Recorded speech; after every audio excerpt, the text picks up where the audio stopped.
Pessoal, de tempos em tempos, um grupo de experts se reúne lá no Canadá e faz um guideline, que é o principal guideline de tratamento para depressão unipolar e depressão bipolar no mundo. Agora, em maio de 2024, eles lançaram o CANMAT, elaborado em 2023. Desde 2018 eles não lançavam uma atualização. E eu vou trazer para vocês aqui o que tem de mais fresquinho nesse guideline, que é o CANMAT, Canadian Network of Anxiety and Mood Treatment. Vamos lá.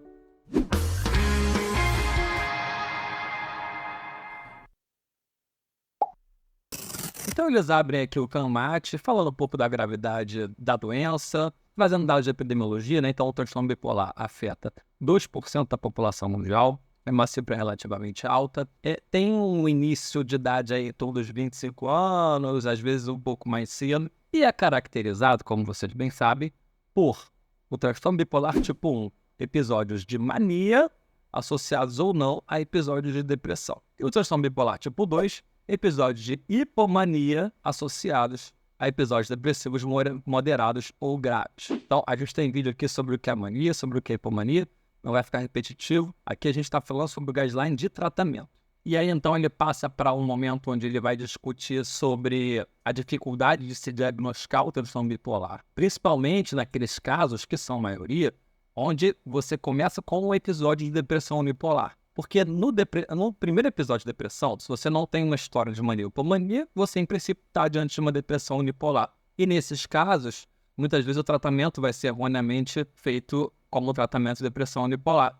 Então, veja bem, diante de um quadro de depressão, qualquer quadro de depressão, se você não tem história de mania ou hipomania antes, você está diante de um quadro, em princípio, de depressão unipolar. Eu vou falar aqui algumas características que podem falar mais a favor da depressão bipolar. Mas, de novo, mesmo que o paciente tenha todas essas características, você só vai dar o diagnóstico de depressão bipolar e fazer o tratamento se ele tiver história de mania ou hipomania previamente.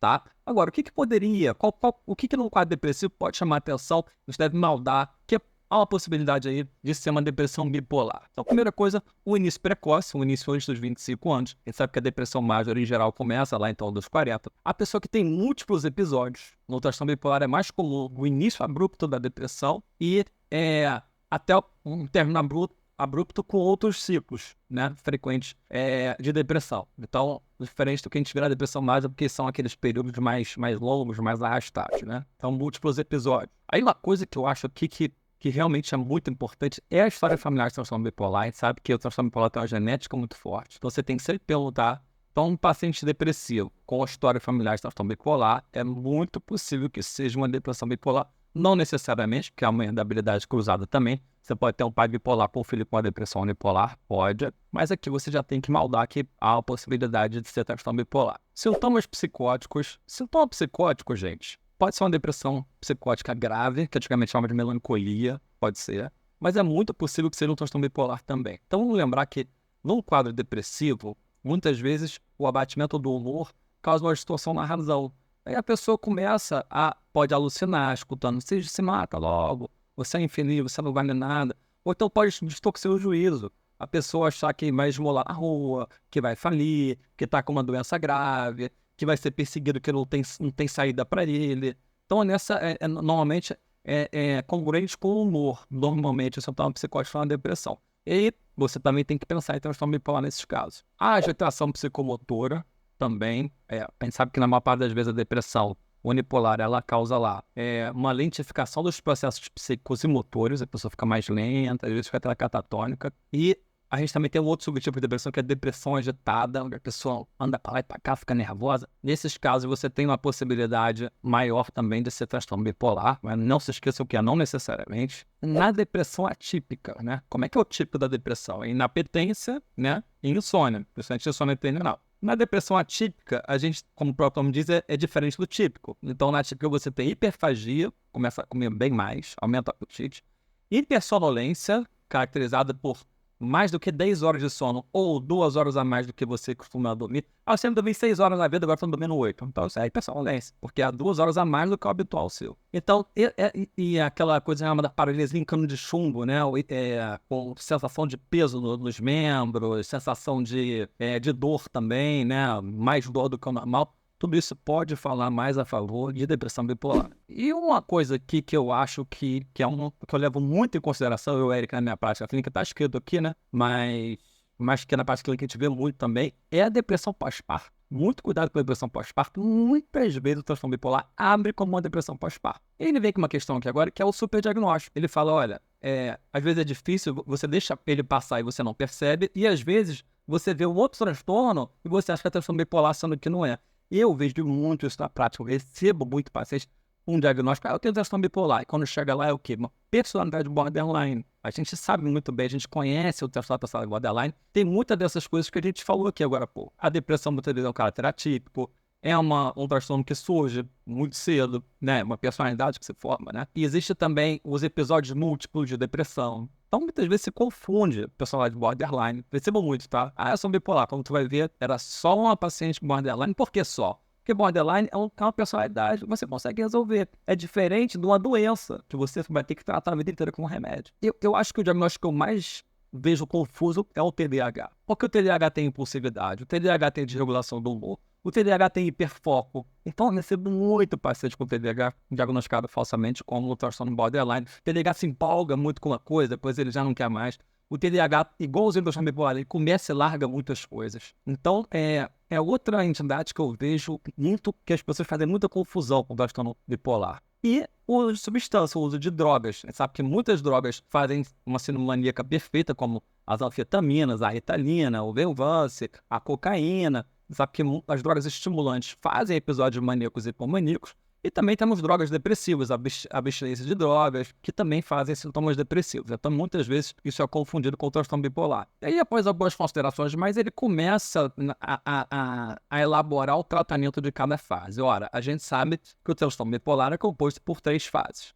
A fase de mania, ou a fase de hipomania, a fase de depressão e a fase de eutimia. Quer dizer, se o cara não está nem maníaco e nem depressivo, ainda assim ele tem que tomar um remédio para que não entre numa fase maníaca nem numa fase depressiva. Uma profilaxia para que não tenha um novo evento. A cada evento novo piora muito o prognóstico. Você tem uma chance maior de ter mais eventos no futuro, mais graves, mais difíceis de responder. Então a gente não quer que esse cara tenha mais nenhum episódio de humor. Então, vamos estudar aqui como é que o Kahn-Last coloca as 3 fases de tratamento. Bom, começando pela mania aguda, ele coloca first line, né? Em ordem hierárquica, o que ele considera primeira linha de tratamento. Então, preste atenção que eu vou falar na ordem decrescente. Então, primeira linha, em mania aguda, ele coloca medalha de ouro, lítio. O lítio a gente sabe que é a única molécula que vai agir nas 3 fases de transtorno bipolar do humor. Ele vai agir na mania, ele vai agir na depressão e é uma bela medicação para a gente ter como profilaxia. Então, talvez por isso ele coloque lá.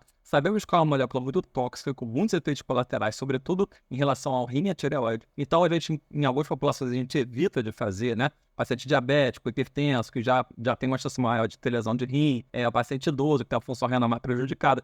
A gente evita lítio em algumas populações. Ele coloca aqui, primeira linha, lítio, medalha de ouro. Medalha de prata para mania aguda. Não se esqueçam que é o tratamento da mania, fase de mania. Quetiapina. Quetiapina que na realidade é um antipsicótico. Sabemos, eu particularmente gosto muito mais da quetiapina como estabilizador do humor para tratar de transtorno bipolar do que como antipsicótico. A quetiapina não é um bom antipsicótico, ele funciona em doses altas. Mas a gente gosta muito mais da quetiapina para outros fins, né? Para indução de sono. E aqui, para tratar mania, ela funciona muito bem. Então, medalha de prata para a quetiapina. E a medalha de bronze fica com o ácido valproico. A terceira molécula mais interessante pelo Kahn-Last para tratar mania aguda é o ácido valproico. Seguindo dentro do que nós temos aqui no Brasil, que eu vou, por exemplo, a Zenapina, que é o Safras, foi descontinuado, não tem mais no Brasil. Ele fala de outras substâncias que não tem no Brasil, vamos falar só do que tem no Brasil, que é o que interessa pra gente. Aí ele coloca lá, 4º lugar, aripiprazol, 5º lugar, a paliperidona e 6º lugar, a risperidona. Então, nós temos essas 6 opções, compostas por antipsicóticos e estabilizadores de humor. E ele coloca que, se você tratar com antipsicótico mais estabilizador de humor, ou seja, você der 2 desses, a chance de melhora é muito maior. Então, muitas vezes, dependendo do quadro, se é um quadro mais grave, a gente pode começar já com 2 medicações dessas de primeira linha. Eric, não deu certo, não tolerou, não funcionou, você vai trocar por outra de primeira linha. Então, você só vai passar para as medicações de segunda linha quando você esgotar essas 6 moléculas de primeira linha. Beleza? Vamos lembrar aqui coisas óbvias que são: se o paciente estiver em uso de antidepressivo, a gente tem que suspender o antidepressivo. Evitar que se use estimulante, como a cafeína, evitar que se use álcool. A psicoeducação, a gente sabe que é uma bela linha de psicoterapia, assim como a terapia cognitivo-comportamental nesses casos. Então, tem essas medidas comportamentais que a gente não pode deixar de orientar. Bom, e se o cara não respondeu a nada de primeira linha, é um pouco preocupante você não responder a lítio, a quetiapina, a risperidona, etc. A gente passa para as medicações de segunda linha. A medalha de ouro na segunda linha, quando nada deu certo na primeira linha, é o olanzapina. Eu, particularmente, adoro o olanzapina como antimaníaco. O Canmax está trazendo aqui como segunda linha. Em imunoterapia, ou ainda associada com lítio ou ácido valproico. São 2 alternativas que o Canmax traz para você. Outra alternativa que o Canmax traz como segunda linha é a associação de 2 estabilizadores de humor, o ácido valproico com o lítio. Vamos lembrar que lá na primeira linha, ele sugeriu a associação de um estabilizador de humor, como o lítio e o ácido valproico, com um antipsicótico, risperidona, paliperidona, quetiapina. Agora, a associação de 2 antipsicóticos, nunca. E a associação de 2 estabilizadores de humor, como o lítio e o ácido valproico, ele coloca como segunda linha, tá? Além disso, ele coloca também a carbamazepina, que eu particularmente gosto bastante também. Já tive muita resposta com carbamazepina. É uma medicação que ela é especialmente boa para a comorbidade com dependência química. Sempre que você tiver um transtorno bipolar com dependência química, pense na carbamazepina, que entre todas essas substâncias aqui, é a que é mais interessante para essa população. Coloca também o bom e velho Aldol e, por último, a eletroconvulsoterapia. Então, veja bem, dessa segunda linha eu já utilizei tudo e são medicamentos que funcionam muito bem também para mania, tá? Coloca também a ziprasidona, que é o Jodon. Eu não sei se ainda estava para ser descontinuado, eu não sei como é que está isso no Brasil, se ainda vende ziprasidona ou não. E como terceira linha, se nada daquilo respondeu, bom, você tem que pensar, realmente esse cara está tomando essa medicação? Ou então pensar até na associação com o uso de drogas. Se ele não responder a nada daquilo, é muito improvável que ele não responda a nada daquilo. Mas aí não respondendo, você tem a terceira linha, que seria a associação da carbamazepina ou oxcarbazepina. Pessoal, oxcarbazepina é uma molécula muito parecida com a carbamazepina, com menos efeitos colaterais, mas que tem um efeito colateral grave, que é a hiponatremia, que é a queda do sódio, mais comum do que com a carbamazepina. Como é um efeito colateral mais sério, e eu já tive em alguns pacientes, eu particularmente prefiro a carbamazepina. Mas aqui ele coloca como opção carbamazepina ou oxcarbazepina associado a lítio valproato. É uma terceira opção, uma opção de terceira linha. Outra opção que ele coloca aqui é a estimulação magnética transcraniana. Eu nunca indico esse procedimento, uma falta de experiência minha mesmo. Eu já vi pessoas dizerem que só responderam a isso, mas na grande maioria dos pacientes eu vejo uma resposta muito modesta e tal. O Canmax indica como terceira linha, então é possível você prescrever isso se as coisas não estiverem dando certo. Eu tive um cara que eu fazia perícia que ele não respondeu a nada, nem a eletroconvulsoterapia, mas era depressão unipolar. E respondeu bem à estimulação magnética. Então tá aí, é uma possibilidade. Ele também traz como terceira opção a clorpromazina, que é um antipsicótico de baixa potência que ceda muito, uma droga mais antiga, e a clozapina, que é um remédio cheio de efeitos colaterais, que é realmente um antipsicótico em outro patamar, muito acima de todos os antipsicóticos que a gente conhece, para psicose, para esquizofrenia, e ele coloca aqui como uma terceira linha para tratamento de mania. E por último, ele coloca a possibilidade de se usar o tamoxifeno ou o tamoxifeno associado a lítio e ácido valproico. Confesso que nunca utilizei, nunca precisei utilizar, na realidade nunca precisei utilizar nada de terceira linha, né? Os pacientes costumam responder bem aos medicamentos de primeira e segunda linha. E depois ele traz uma lista das medicações que não tem eficácia, que não se deve usar, né? A lamotrigina, vamos lembrar que lamotrigina para depressão é muito boa, tá? A gente está falando de mania. Lamotrigina, topiramato, que não serve, na verdade, para quase nada em transtorno bipolar, ômega 3, ele traz aqui algum alopurinol, traz algumas coisas aqui que ele fala que não, isso aqui não se usa, não deve usar, contraindicado. Passamos então à segunda fase do tratamento, quando o paciente se apresenta em depressão bipolar. Então, é um paciente seu que já tem transtorno bipolar, ou mesmo alguém que nunca tratou, mas que tem uma história bem marcada de período de mania e hipomania, se apresenta em depressão. O que você deve fazer? Em primeiro lugar, a gente deve afastar. É muito comum que essas pessoas utilizem substâncias, álcool, drogas, porque essas substâncias aumentam a dopamina e causam algum bem-estar, até mesmo o tabaco causam algum bem-estar. É muito comum que as pessoas estejam abusando dessas drogas. Então, em primeiro lugar, você afastar o uso dessas substâncias, perguntar sobre possíveis substâncias que podem ter dado certo, possíveis medicações que podem ter dado certo no passado, porque se já teve uma resposta positiva no passado, é interessante que você prescreva de novo. Então, pessoal, a gente sabe que a regra no transtorno bipolar é a polifarmácia. Infelizmente, a regra é essa. Os estudos mostram, os livros textos falam, e nossa prática também mostra que é muito improvável que o cara fique bem com uma medicação só. A regra acaba sendo a polifarmácia. Vamos lembrar também que aqui é uma verdadeira alquimia em termos de efeito colateral, de resposta, de comorbidades. Então, não necessariamente a gente vai seguir essa ordem. A gente falou lá na mania que, por exemplo, você tem um dependente químico, em vez de você fazer a primeira linha, talvez seja interessante você começar a carbamazepina. Vamos individualizar o nosso tratamento. O que eu estou trazendo aqui é o guideline do CANMAT, o que a ciência traz para a gente que é mais interessante e que a gente deve super levar em consideração no nosso tratamento, que é um estudo muito sério, tá? Mas não necessariamente a gente vai seguir essa ordem toda bonitinha. Bom, como primeira linha para a depressão bipolar, quetiapina em primeiro lugar. Medalha de ouro para quetiapina. Uma substância que eu adoro, cara, para depressão. Mesmo para depressão unipolar eu gosto muito. A quetiapina é maravilhosa. Então, quetiapina. Em segundo lugar, ele vem com a associação de lurazidona com um estabilizador de humor, como o lítio ou o valproato. Em terceiro lugar, ele apresenta a monoterapia com lítio. E em quarto lugar, ele coloca a lamotrigina. Como segunda linha, ele coloca o ácido valproico em primeiro lugar. Confesso que eu não gosto muito do ácido valproico aqui para depressão bipolar. Mas vamos falar o que o CANMAT coloca. Ácido valproico. Ele coloca a associação a algum daqueles de primeira linha de bupropiona ou de antidepressivo, inibidor de recaptação de serotonina preferencialmente, mas outros antidepressivos podem entrar aqui. Lembrando que se o paciente entra em mania ou em hipomania, você deve suspender o antidepressivo. Fala também da eletroconvulsoterapia, que a gente sabe que é o padrão ouro para depressão unipolar. E fala ainda da combinação que eu gosto bastante, de olanzapina com um antidepressivo, como a fluoxetina, por exemplo. E o que ele não recomenda? Tem uma associação que é falaciosa da lamotrigina com ácido fólico. Ele coloca aqui, nossa, aqui a gente não recomenda. Ele não recomenda também o aripiprazol em monoterapia. Então, o aripiprazol é muito bom lá para mania aguda, pode ser bom na profilaxia, mas aqui para depressão não. E é óbvio, os antidepressivos em monoterapia nunca devem ser feitos no transtorno bipolar. Subsequentemente, ele coloca a possibilidade de você adicionar um antidepressivo, preferencialmente a bupropiona, ou algum dos seletivos de recaptação de serotonina, fluoxetina, fluvoxamina, citalopram, estalopram, sertralina, paroxetina. Você pode associar um desses ao esquema, a alguma das medicações lá de primeira geração, ou mesmo fazer uma combinação de olanzapina com seletivo.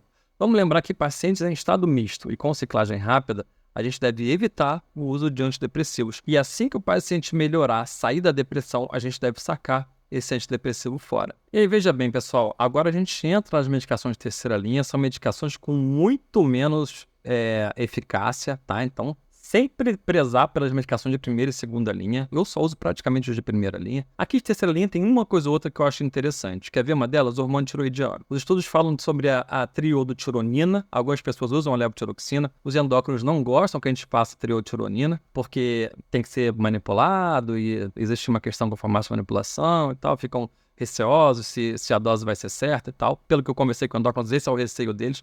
Eu normalmente faço com triodotironina mesmo. Tem que ter alguns cuidados, né? Como eu fiz clínica médica, eu jogo com as duas pernas nesse sentido, mas tem que ter alguns cuidados para você fazer hormônio nas pessoas. Mas é uma estratégia que eu gosto bastante, tá? Sobretudo em mulheres e que tem um T4 basal mais baixo. Então nós temos também outras medicações de terceira linha, o modafinil, o pramipexol, todos eles em combinação, tá? O aripiprazol, são moléculas que têm uma eficácia muito mais modesta, não costumo usar, estão listadas aqui no CANMAT, assim como essas outras aqui.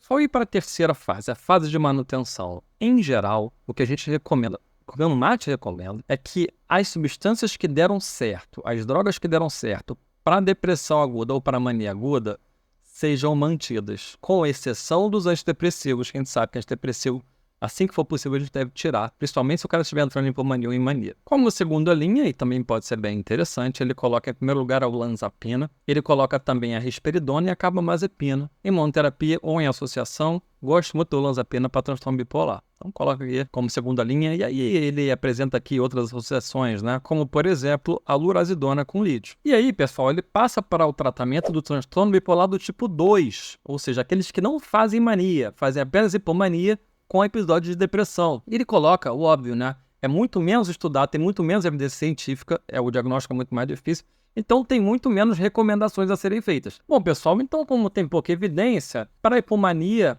tem menos evidência ainda, pouco estudado, a gente costuma usar as drogas, então, que agem para mania aguda. Então, mania e hipomania a gente vai tratar aqui da mesma forma.